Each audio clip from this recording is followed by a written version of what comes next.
രാധേ രാധേ. ശ്രീകൃഷ്ണ ഭഗവാൻ ഉറങ്ങാതെ ഇന്നും ഒരു ഭക്തനെ കാത്തിരിക്കുന്ന ക്ഷേത്രമുണ്ട്. ഒരാൾ ശ്രീകൃഷ്ണ ഭഗവാന്റെ കഠിന ഭക്തനായിരുന്നു. അയാൾ എപ്പോഴും ഇങ്ങനെ കൃഷ്ണനെ ധ്യാനിച്ചുകൊണ്ടിരിക്കും. കൃഷ്ണനെ ഒന്ന് കാണാൻ കൊതിക്കുകയാണ് അയാൾ. പല പല ജന്മങ്ങളിലായി കൃഷ്ണനെ വിളിച്ച് കരഞ്ഞ് അപേക്ഷിക്കുകയായിരുന്നു അയാൾ തൻ്റെ അടുത്ത് വരാൻ. അങ്ങനെ അയാളുടെ ഭക്തി കണ്ട് സംതൃപ്തി തോന്നി കൃഷ്ണൻ അയാളെ കാണാൻ വന്നു, അയാളുടെ പിന്നിൽ നിന്നു.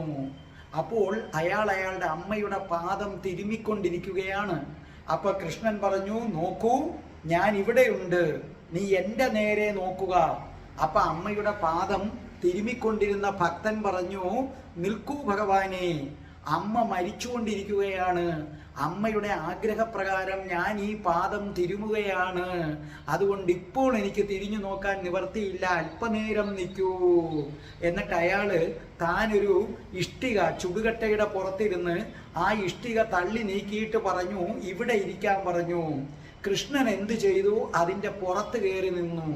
അയാളാകട്ടെ അമ്മയെ തന്നെ ശുശ്രൂഷിച്ചു കൊണ്ടിരുന്നു. നേരം പുലരും വരെ ദൈവം കാത്തു നിന്നു.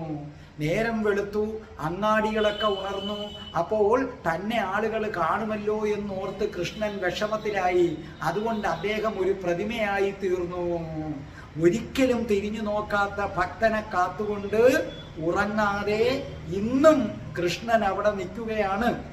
ആ പ്രതിമയാണ് മഹാരാഷ്ട്രയിലെ വിതോബ ക്ഷേത്രത്തിലുള്ളത്.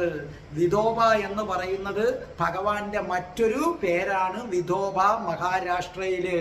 അങ്ങനെ ഭക്തനെ കാത്ത് ഉറങ്ങാതിരിക്കുകയാണ് ശ്രീകൃഷ്ണ ഭഗവാൻ.